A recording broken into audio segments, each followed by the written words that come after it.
Hello, and welcome to this special edition of our YouTube channel. Today, we're going to talk about one of the most intriguing and controversial sightings of Bigfoot in modern history, the Mount St. Helens sighting. This event took place in May of 1980, and since then, it has captured the attention of cryptozoologists, skeptics, and enthusiasts alike. So, without further ado, let's dive into the story of the Mount St. Helens sighting of Bigfoot. To understand the Mount St. Helens sighting, we need to first explore the context in which it took place. In 1980, Mount St. Helens, a volcano located in Washington state, erupted after being dormant for more than a century. The eruption was catastrophic, causing widespread destruction, and claiming many lives. The area surrounding the volcano was evacuated, and it became a no-go zone for several months. During this time, however, something strange was happening. Reports began to emerge of a large, ape-like creature being sighted in the area. Witnesses described the creature as being more than 7 feet tall, covered in dark hair, and possessing a distinctive, ape-like gait.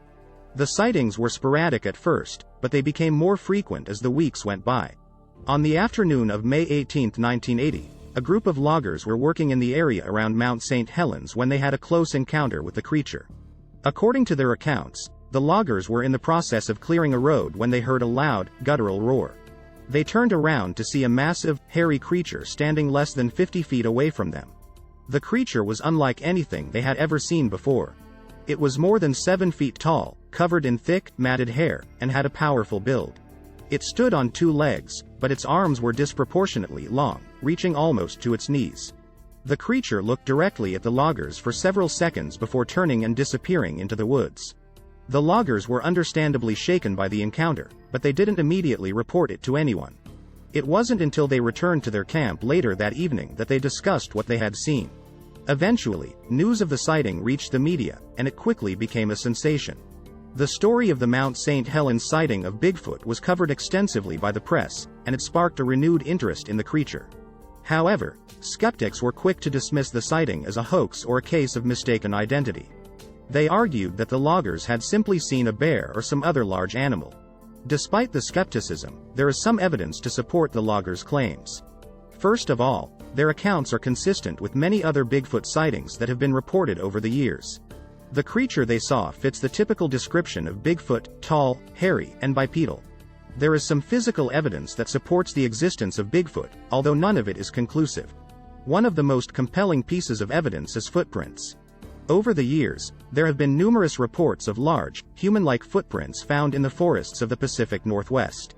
Some of these footprints have been examined by experts and determined to be too large and too detailed to be fakes.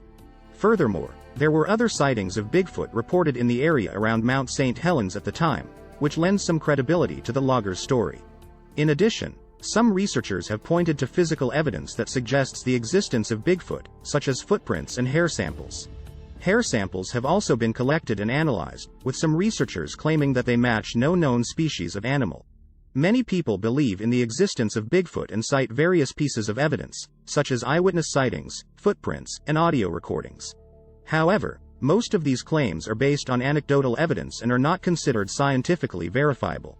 Regarding the Mount St. Helens sighting specifically, without more detailed information, it is difficult to provide a definitive answer. It is possible that the witness saw something unusual or misinterpreted what they saw.